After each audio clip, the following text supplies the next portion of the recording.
سڵاوتان نەبێت بینەرانی شارپرێس. چی ڕۆدەدات دۆخی دۆلار چی لێ دێت؟ بەهای دۆلار وەک خۆی دەمێنێتەوە یان بڕیارەکانی حکوومەتی عێراق و بانکی ناوەندی جێبەجێ دەکرێت لەوەی کە دەیانەوێت نرخی دۆلار بەهای دۆلار بەرامبەر بە دیناری عێراقی دابەزێنن. کاریگەریەکانی بەرزبوونەوەی بەهای دۆلار لەسەر بازاری عێراق و هەرێمی کوردستان بە تایبەتی لەسەر هاوڵاتیان چی دەبێت و دۆخی ئەم دۆخەت چۆن چارەسەرەکرێت؟ چی ئەتوانێت دۆخی دۆلار بەهای دۆلار بگەڕێنێتەوە بۆ خوار 150,000 دینار کە پێشتر بۆ جۆرە مامەڵی پێوە دەکرا. گفتوگۆیان پرسانان دەکەین لەگەڵ بەڕێز مامۆستا ئەحمەدی حاجی ڕەشید، ئەندامی پێشووی لیژنەی دارایی پەرلەمانی عێراق. مامۆستا ئەحمەد سڵاوت لێ بدەم کاتەوە باش. بۆ ئێوە سپاس بۆ شاپرێس. سپاس بۆ تۆ. بەوە دەست پێەکەم ئەمڕۆ سەرۆکی ئەنجومەنی وەزیران بڕیاری دوورخستنەوەی پارێزگاری بانکی ناوەندی دەرکرد. ئایا دوورخستنەوەی پارێزگاری بانکی ناوەندی چی لە دۆلارە گۆڕێت؟ بەناوی خۆی بەخشندەی میهرەبان، سپاس بۆ ئێوە، سپاس بۆ کەناڵی شارپرێس. ڕاستیەکەی دوورخستنەوەی محافزی بانکی مرکزی و بەرپرسی TBI ڕەنگە بەشێکی ئەوە بێ کە یانەوێ مەسئولیەتی ئەم دۆخە ئاڵۆزە بەسەر ئەوان ئەپسەپێنن، ئەگینا لە دوور لە نزیک بەرپرسیارەتی ئەوان نییە. تەنها ئەوەندەیە کە تەماحیان لە پۆستەکانیان هەیە، ئەم پۆستانە پێشتر مەحسوب بووە لەسەر جهتی سیاسی دیکە و ئیتار ئەیانەوێ ئەم پۆستانە وەرگن. ئەمە بەشێکە لەو پۆستە گرنگانەی کە نزیکەی چەند هزار پۆستێکە کە لە ماوەکانی داهاتوودا هێزە سیاسیەکانی نێو ئیتار لەگەڵ متەحالیفەکانیانە ڕێکەوتون لەسەرەوەی ئەو پۆستانە دابەش بکەن لە ناو خۆیانە بە پێی ئیستیحقاقی ئینتیخابی. بۆیە من قەناعەتم وایە هیچ کاریگەریەکی لەسەر نرخی دۆلار نابێ و لەسەر مەزادی عوملە نابێ، وەک خۆی منێتەوە تا ئەو کادەی دۆخە ئاڵۆزە سیاسیەکە بەردەوام بێ، بەوەی کەوا فشارەکانی ئەمریکا لەسەر حەواڵات و فشارەکانی ئەمریکا لەسەر خستنە بازاری کاش بۆ نێو بازارەکانی عێراق بە تایبەتی بەگشتی و بازارەکانی هەرێمیش بە تایبەتی. باشە مامۆستا، چی بەرپرسە لەم دۆخە بەهای دۆلار بەم جۆرە بەرز بووێتەوە 150,000 دینار لە نرخی پێشووی؟ خۆی ئەم بابەتە جاری کەشت و مەسن ڕووی داوە لە ساڵ 2015 ئێمە لە موازنەی 2015 مەرحومی چەلەبی ویستی ڕێگە بگرێت لە خستنە بازاری دۆلار، چکە لەو کاتە ئیحساییەکمان هەبوو کە لە 157 ئەو نەوتەی کە ئەفرۆشە ئەو دۆلارەی کە دێتە دەست عێراق لە 157 ئەڕاتە دەرەوەی عێراق بەبێ ئەوەی هیچ کاڵاو کەلوپەلێک لە بەرامبەریە بێتە ناوە. بۆیە لە ناو موازنە فەقەرەیەکی پێشنیار کرد کە فرۆشتنی ڕۆژانە بکرێتە 75 ملیۆن دۆلار لە 116,000 و کاتە کە سیاری ڕسمی 116,000 بوو، گۆڕا بۆ 138,000 دینار وەکو بە شێوەیەک لە شێوەکان لە ناو بازارەکانە بە شێوەی بازاری ڕەش. بۆیە بەپەلە محکەمەی ئیتیحادی سکاڵایەکی بانکی مرکزی وەرگرت لە سکاڵاکە ئەو فەقەرەیان هەڵوەشانەوە دۆلار گەڕایەوە بۆ شوێنی خۆی. جاری دووهەم کە ئەم حاڵەتە ڕوویدا ئەوە بوو لە ساڵی 2020 هێزە شیعیەکان لە ناو پەرلەمانە بڕیارێکیان گەڵاڵە کرد، قەرارێکی پەرلەمانی کە هەموو هێزە بیانیەکان لە عێراق بچنە دەرەوە. علی علاق کە و کاتە محافز بانکی مرکزی بوو هاتە لیژنەی مالی، وتی ئەگەر ئەو بڕیارە جێبەجێکرێت لە ماوەی هەفتەیەکە ئەمریکا شەحنی دۆلارە وەستێنێ و دۆلار لە مقابلی دینارە ئەبێتە هەموو 100 دۆلارێک بێتە 200,000. بۆیە بڕیارەکە هێزە شیعیەکان بێدەنگیان لێکرد. ئەم مەرحەلەیە دیسان تکراری هەمان ئەو هەڵانەی پێشووە کە دۆلار عملەیەکی ئەمریکیە، ئەمریکا ئەیەوێ کۆنتترۆلی ئەم قەزێ بکە لایەنە نارەکانی نەتوانن دۆلار بەکاربێنن. بۆیە مەسئلەی حەواڵاتی حەسر کردووە کە ئەبێ هەموو جیهەتەکانی کە ئەو دۆلاریان بەردەست ئەکەوێ ئەو بیان ناسێ بزانێ ئایا ئەمە بۆ دژی بەرژەوەندی ئەمریکا بەکارنایە، لە سپیکردنەوە بەکارنایەن یا هێزە تێرۆریستەکان بەکاریان نایەنن. بۆیە هاتووە حەواڵەی بە نظامی سوێفت بە منەسەی ئەلکترۆنی کۆنتترۆل کردووە کە ئەبێ ئەو کەسەی حەواڵەکە وەرەگیرێ دوای تەحویلەکە بۆ چ دەستێک، دەستی دوو، دەستی سێ، ئەگەر بە مەبەستی بازرگانی بێ ئیشکالی لێنێ، ئەگەر بە مەبەستەکانی دیکە بێ ئەوە بە شێوەیە نایڵێ. ئەگەر ملاحەزە بکەین لە سەردەمانی پێشووە مەسئلەی نەقد کەمتر بوو، هەمیشە مەسەن یەک لە سەردەی حەواڵە بوو، بەڵام لە ئێستادا یا بە یەکسان بوون یان نەقد زیاترە لە حەواڵە، کەواتە ئەیانەوێت لە ڕێگەی نەقدۆ لە ڕێگەی کاشۆ کە بیخەنە بازار ئەم قەزێ بکەن. بۆیە بابەتەکە هی ئەوەیە کە ریزال بانکی ئەمریکی لەگەڵ خزانەی ئەمریکی هۆشداریان داوەتە عێراق. طبعاً پێش ماوەیە 2 مانگ لەمە و پێش ئێمە ئەومان باس کرد لە یەکێ لە لیقاءەکانمانە کە 3000 سوودانی داوت کراوە بۆ ئەمریکا بۆ ئەوەی مەسئلەی دۆلار. ڕۆمانسکی ئەڵێ زیاتر لە 8 جار سەفیری ئەمریکا لە بەغدا، ئەڵێ زیاتر لە 8 جار سوودانیم ئاگادار کردوەوە کە دۆلار لە عێراق ئەچێتە دەرەوە. هۆکاری چی ئەچێتە دەرەوە؟ ئەوە بپرسین. هۆکاری ئەوەیە دۆلار لە عێراق هەرزانترین عملەیە لە چاو وڵاتە دراوسێکانە. بۆ نمونە ئەو وڵاتانەی کە دۆلاریانەوێ ئێرانە، تورکیە، سووریە، ئەو بازاڕی کە بە هەرزان لیان دەسەکەوێ عێراقە، ئەگینا لە بازارەکانی دیکە خۆ دۆلار لە بازاری کوێتی هەیە، لە بازاری دوێ هەیە، لە بازاری سعودی هەیە، لە بازاری بەحرین هەیە، لە هەموو بازارەکان ئەمایان دەسەکەوێ. بەڵام ئەو وڵاتی کە اقتصادەکەی هەش بێ دۆلار لەو بازارانە هەرزانە. بۆ نمونە لە بازاری میسری هەرزانە، لە بازاری پاکستانی هەرزانە. بەڵام لە وڵاتانەی کەوا اقتصادەکەیان قەویە دۆلار گرانە لە وڵاتانە. بۆیە فشارێکی ئەمریکایە کە ڕێ بگرێت لە دۆلار. ئەمە ژوای کردووە کە عرض زیاد بێ، عرض کەم بێتەوە و تەڵەب زیاد بێ. هەر کاڵایەکیش بە ئۆتۆماتیکی ئەگەر تەڵەبی لەسەر زۆر بوو، عرضی کەم بوو، ئەوە سیارەکەی بەرزە بێتەوە. حکوومەتی عێراق دەسەڵاتی ئەوەی هەیە کە کۆنتترۆلی ئەم دۆخە بکات. حکوومەتی عێراق ئەتوانێت موسەکینات دروست بکە وەکو ئەوەی ئێستاکە کە بۆ فترەیەکی زەمەنی 2000 دایە بەزێنێ دوایە گەڕێتەوە بۆ شوێنەکەی خۆی. هەر لە بیدایەتەوە کە دۆلار لە 148 گەیشتە 150 حکوومەتی عێراقی محاولەی کرد، بەڵام ڕۆژانە ئەگەر 1000 دینار سەر نەکەوت بێ 500 دینار سەر کەوتووە. بۆیە ئەوەیە کە ئەبینین لە ماوەکانی پێشوا گەیشتە 168,000 بەرامبەر بە 100 دلار. دوایی پێش ئەو ئیجراعاتی بانکی مرکزی دوێنێ گەیشتە 165,500. ئەمڕۆ لەبەرەو ئیجراعاتانەی کەوا ئەیانەوێ مەسیجێک بە خەڵک بڵێن کە ئەمە ئەسبابی بەرزبوونەوەکەمان لا بردووە کە ئەکاتە محافزی بانکی مرکزی و بەرپرسی TBI. بەڵام لە ڕاستیە ئەوە نییە. با چاوەڕێ بین بزانین لە داخستنی بازارە ئایا دیسان دۆخەکە ئەگەڕێتەوە بۆ شوێنی خۆی. کەواتەوە ئیجراعاتانەی حکوومەت دەیکا ئیجراعاتێکی کاتین، ئیجراعاتێکی ڕیشەیی نین تا بتوانێت. ئیجراعاتە ڕیشەیەکە ئەوەیە بەڕێز سوودانی لەگەڵ ئەمریکەکانە ڕێبکەوێ، جا لە ناو عێراقا لەگەڵیان ڕێیەکەوێ، یاخود ئەبێ سەفەرێک بکات بۆ ئەمریکا و لەوێ لەگەڵ ریزال بانک و لەگەڵ خزانەی ئەمریکی و لەگەڵ بانکی دەولی کە ئێستا هاتووەتە سەرخەت و لەگەڵ سندوقی نەقدی دەولی بۆی اقتصادی عێراق تەدمیر نەبێ ئەوەنەی دیکە. بەڵام ئەمەش بەوە بێ ئایا سوودانی ئەتوانێت بەرژەوەندەکانی ئەمریکا لە ناو حکوومەتەکە بپارێزێ تا ئەو کاتەی ئەمە نەکا دۆلار لەم ئالۆزیە ئامێنێتەوە و لەم بەرز و نزمە. بەڵێ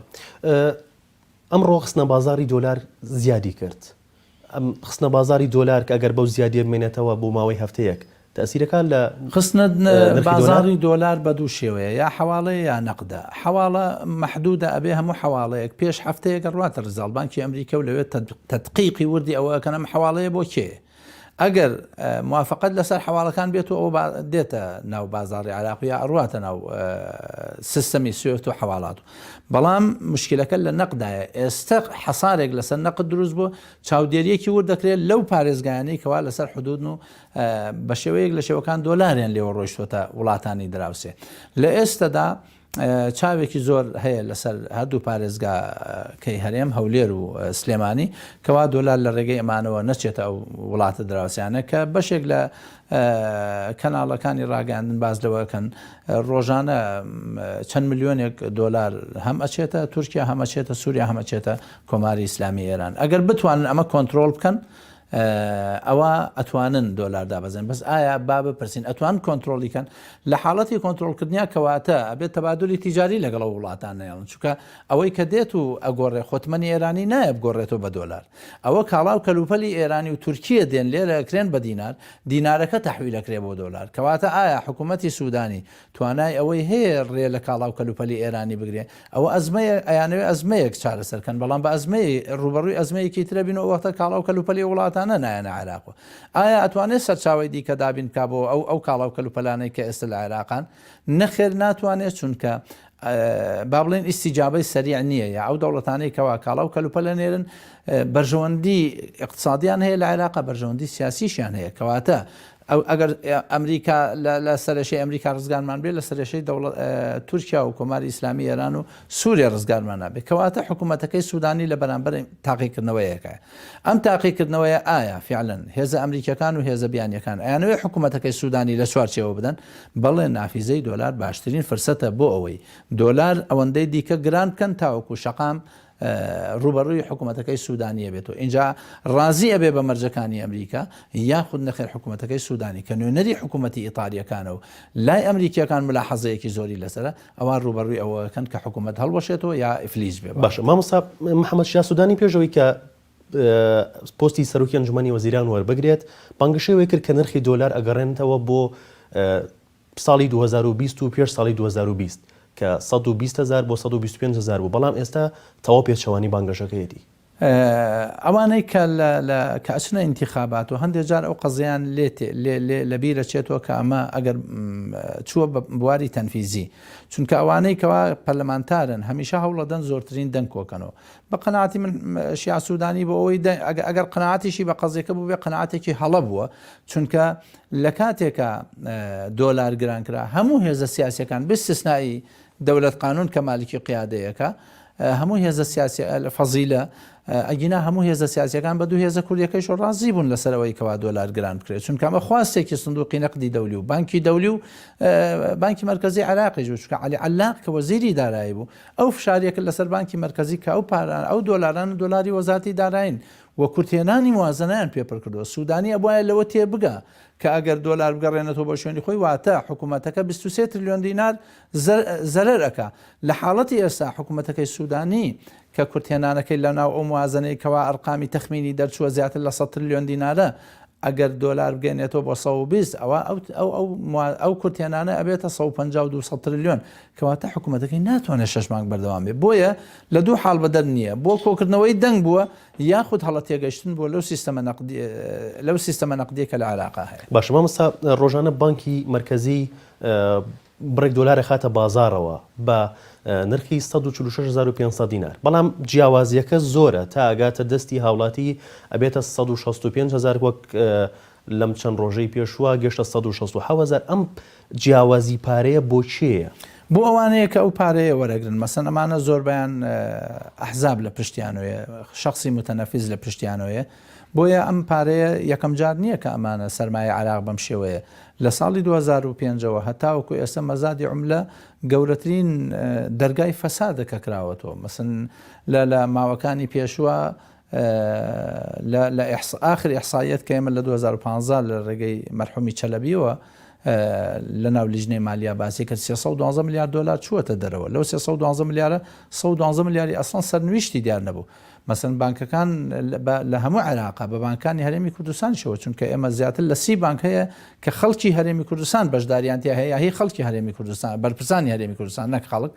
ئەم بانکانە تەنها لە مەزادی عوملا بەشداریان کردو ئەگینا هیچ نەشاتێکی بانکیان نییە بڕۆ لە بازاری سلێمانی و هەولێرە بزانە ئەم بانکانە چ نەشاتێکی اقتصادی لە چ مەجالێکی تەنمی اقتصادی ئیشیان کردو تەنها وەکو دوکانێکی مالی وەکو دوکانێکی بازاری دۆلارەکە مامەڵەکەن پارەیەکیان داوە بە بانکی مرکزی دۆلار یامەگرتو دۆلارەکان فرۆشتووە ئەمەش بە خەڵکی سادە ناکرێت لە ڕاستە ئەمە بەو خەڵکەیەکرێت کە توانیوەتی لەگەڵ بانکی مرکزی و لەگەڵ ئەو حکوومەتە یەک لە دوایەکانی کە لە عێراق پێکاتوە پەیوەندێکی باشی هەبووە و توانیوەتی دۆلارێکی زۆر لەم ڕێگەیەوە مەسەن بانک هەیە من ئەیان ناسم کە لەو با بڵێن ئەو وەسایقانەی کە لای من هەیە 4 میلیارد دلار ساڵانە لە مەزادی عوملەی وەرگتووە ئەم 4 میلیارد دلارە لانی کەم 150 میلیۆن دلار خێری کردووە. بڵێ مامۆستا لە 3 ساڵی ڕابردووە نرخی دۆلار لە 120 بۆ 125,000ەوە بەرزکرایەوە بۆ 145 بۆ 150,000 دینار ئێستا کە ئەم سیناروەیە دووبارە بۆتەوە چاوەڕی ئەوواکرێت کە نرخی دۆلار لە ئێستاە جێگیر بکرێت و هەمان سیناروی 3 ساڵی پێشوو بێت من بە بڕوای خۆم دینار ناتوان بگەڕنەوە لانی کەم لە ئێستادا تا مانگێکی دیکەش ناتوان بیگەڕنەوە بۆ 148 یعنی هەرچی ئیجراعات هەیە بیکەن ناتوان بیگەڕنەوە بە 148 لە ئێستادا لانی کەم ئەتوانم بڵێم لە ماوەی ئەم 30 ڕۆژە بەڵام ئەگەر حکوومەتی سوودانی بیەوێ ڕێبکەوێ لەگەڵ خواستەکانی ئەمریکا ئەوە ئەتوانێت بە شێوەیەک لە شێوەکان بیوەستێنێ بە بەخستنە بازاری دۆلار و کۆنتترۆلکردنی سنوورەکان لە ناوخۆی عێراقا بە شێوەیەک لە شێوەکان کەمەکە جۆرێک لە ئیستیقلال وەرەگرێ بەڵام بگەڕێتەوە بۆ دۆخی ئاسایی خۆی ئەوە ڕەنگە قرس بێت لە ئێستادا ئەگەر دیوەکەی دیکەی ئەگەر ئەیانەوێت حکوومەتەکەی سوودانی سقوت پێ بکەن بیرروخێنن ئەوە بە دڵنیاییەوە منفەزی دۆلار و گرانکردنی دۆلار باشترین فاکتەرەکەەوە شەقام بە ئاڵسکێن و شەقام ڕوبەڕووی حکوومەتەکەی سوودانی بکەن بۆ ئەوەی ئەو هێزانەی کەوا سەحبیان کردو بە تایبەتی تیاری سەدری و بەنیازن لە ڕێگەی دۆلارەوە بێنەوە سەر شانۆی سیاسی ئەوە بە دڵنیاییوە جەماوەەر لە ڕۆژی 20 مانگ خۆپشاندان دەست پێکە کە ڕۆژی جمعی پێش و بە نوێژی یەکگرتوو دەستیان پێکرد و بروزی خۆیان کرد ئەگەر ملاحەزە بکەی حتا وەرزش و تیمی بژاردەی عراق و بردنەوەکەیان بەکارهێنا بۆ ئەوەی دیسان مقتەدا سەدر دەرکەوتنێکی جیاوازی هەبێ و دڵنیابە لەوەی کەوا لە 25 مانگ کاریگەریە بێ دڵنیابە لە 25 مانگە تیاری سەدری بەشداریەکەن لە خۆپشاندانەوە و ئەگەر دۆلار بەو ئاراستە بەرزیە بمێنێتەوە ئەوە شەقام ئیسیجابەیەکی باشێ بێ بۆ تیاری سەدری بەڵێ کاریگەریە بێت ئەو خۆپشاندانە بە دڵنیاییوە فشار لەسەر حکوومەت دروستەکە. باش ڕۆڵی حکوومەتی هەرێمی کوردستان چی دەبێت لە بەرزبوونەوەی نرخی دۆلارە وەک دەبینین کە بەرزبوونەوەی نرخی دۆلار کاریگەری تەواوی لەسەر هاوڵاتیانی هەرێم هەیە. حکوومەتی هەرێمی کوردستان هەستی بە بەرپرسیارەتی لەو پێش نەکردو بەرامبەر بە هاوڵاتیان تا ئێستا هەستی پێ بکەم. من زۆر خەمسارد حکوومەتی هەرێمی کوردستانە بینم بەڕاستی مەسئولیەتی ئەخلاقی و قانونی ئەوانە کە لە ئێستادا لانی کەم چۆن عێراق لەو پارەی نەوتەی کە ئیفرۆشە و دۆلاری دەسەکەوێ بڕێکی باش بە سعری فەرمی ئەداتە بازرگانەکانی خۆی ئەیداتە ئەو هاوڵاتیانەی کە سەفەری دەرەوەکەن ضرورە حکوومەتی هەرێمی کوردستان هەندێک لە بازرگانەکان ئەوانەی بە تایبەتی کاڵا و کەلوپەلی ضروری دێنە ناو هەرێمی کوردستانەوە دۆلاریان بداتێ بە سعری فەرمی بۆ ئەوەی لانی کەم دوایش مراقەبەیان کابزانێ ئەو کاڵا و کەلوپەلی کە ئیفرۆشن. طبعا خەڵکی بزنسمان ئەگەر بە دۆلاری بە هەرزان دەستکەوێ حەز ئەکا لە منافەسە و کەمترین سعر کەمترین ئەربا هامیشی ڕبحی وەرەگرێ بۆیە حکوومەتی هەرێمی کوردستان غایبە لە بازار تەنها ئەوەندەی لەسەر چاوەڕێی ئەوەیە چۆن بازار قۆرخکە چۆن لە پشتەوە دەست بکات تە باخەڵی هاوڵاتیانەوە ئەو پارێشی لە باخەڵیایەتی هەمووی باچکە ئێستا هەموو بەرپرسانی حکوومەتی هەرێم و هەموو ئابووری ناسەکان ئەزان کە حکوومەتی هەرێم لە ئێستادا تەنها لە زیادکردنی ئەوەی کە دۆلار لە 148 بۆتە 160 ئەوەندە یا 167 حکوومەتی هەرێم لە یەک مانگا نزیکەی زیاتر لە 250 میلیارد دینار قازانجی کردووە کە موچەی چەند وەزارەتێک. مامۆستا کاریگەریەکانی لەسەر هاوڵاتی زۆر کاریگەریەکانی زۆر ترسناکە زۆر قورسە بە تایبەت بۆ ئەوانەی کە بەوەی قەرزیان لەسەر چەند چینێک یەکەم ئەوانەی فەرمانبەرن ئەگەر 1,200,000 وەرگتایە لە کاتی 120ەکە ئەیکردە $1,000 لە کاتی 148ەکە ئەکاتە نزیکەی $800 بەڵام لە کاتی ئێستا کە ئەگەر 60 ئەوانە بەرەو ژوور بێ ئەکاتە نزیکەی $630 کەواتە فەرمانبەرێکی عێراق لە ئێستادان لانی کەم لە 140 قیمەی شیرایی برشتی پارەکەی لێکەم کراوەوە. ئەمە بەنسبەت فەرمانبەر بەنسبەت کەسەبەوە یاوەی کارەکە مەسن کرێی کار وەکو خۆی ماوە کرێی کار وەکو خۆی ماوە ئەگەر کرێکارێک ڕۆژانە ئیشەکەی $30 بوو 30,000 بوو بێ کردوێتە $20 بە 150 لەو پێش کردوێتێ $25 بەس ئێستا ئەگەر بە 160 سێبیکەی ئەکاتە نزیکەی $15 کەواتە کاریگەری لەسەر تەواوی چینەکان کردو ئەوەی کاڵاو کەلوپەلە کڕێ ئەگەر لەو پێشتوانای ئەوەی هەبوو بێ لە مانگیەکە مەسەلەن بتوانێ 2 جار 3 جار گۆشتخوا لە ئێستا داتوانێت 1 جار گۆشتخوا لەبەرەوەی وەجبە غیزاییەکانی ئەبێ کەم کات و پێکهاتیان بگۆڕێ کەواتە کاریگەری کردووەتە سەر هەموو چین و توێژەکانی کۆمەلگا بە موچەخۆر و بە خەڵکی مستەهلیکۆ بەوانەی قستیان هەیە یان ئەگەر کەسێک 5 وەرەقە قستی هەبێ ماگانە لە پێش گرانبوونی دۆلار و لە ئێستادا ڕاستە خۆ 100,000 زیاد کردەوە کەواتە ئەو 100,000 بێ لە چی بیبڕێ لە خواردن و بەشی ئەوەی تەرخان مناڵەکانی ژیانی مناڵەکانی لەبەرەوە بێت لەوێ 100,000 ببڕێبەوە جا ئەگەر قستەکە زۆرتر بێ ئەوە زۆرتر ئەبڕێ. خاڵی چوارەم کاریگەری کردوتە سەر با بڵێن تەبەقەی سەرمایەدارێک کە ئەگەر سەرمایەکەی بە دۆلار بوو بێ لە ئەنجامی ئاڵوێری بازرگانی ئەگەر سەرمایەکە ئێستا بوو بێتە دیناری عراقی ئەوە لە 140 سەرمایەکەی لە دەستداوە چونکە ئێستا بیکاتەوە بە دۆلار لە 140 ڕۆیشتووە و ئەو کاڵاو کەلوپەلەی کە جاران ئەیهێنا مەسەن ساڵانە تەعاملی تەبادلی تیجاری بای $20 ملیۆن کردووە یا بای مانگانە بای $1 ملیۆن کردووە ئێستا بای $600 $1000 ئەتوانێت مامەڵە بکاتەوە ئەوای ئەویش نسبەی ئەرباحی کەمە بێ ئەمەش کاریگەری ئەبێ بۆ سەد داهاتەکانی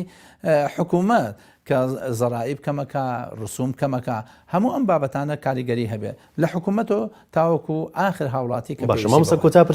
پرسیاری هاوڵاتی ئەوەیە کە ئایا دۆلاری هەبێ یا دیناری هەبێ هاوڵاتێک $5,000 هەیە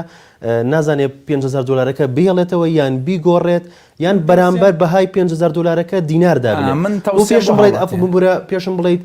لە ئێستاە کە با بڵین بە 160,000 دینارە بەهای $100 ئەم 160,000 وەکو خۆی مێنێتەوە یان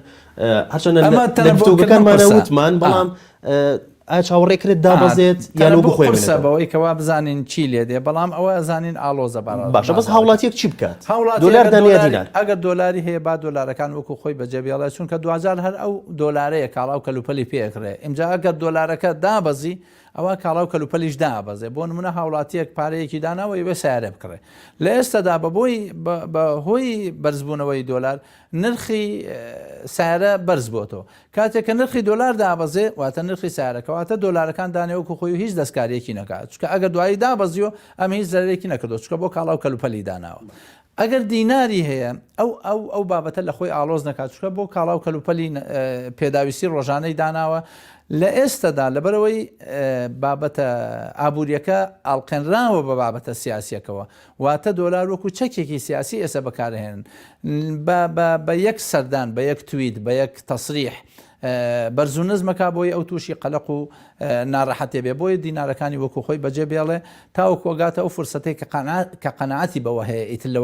لەوە بەرەو خواردن ناوێ ئەگەر ئەوێ دۆلاری هەبێ ئەگینا لە ناو وڵاتێکا بین کە عوملەی عێراقی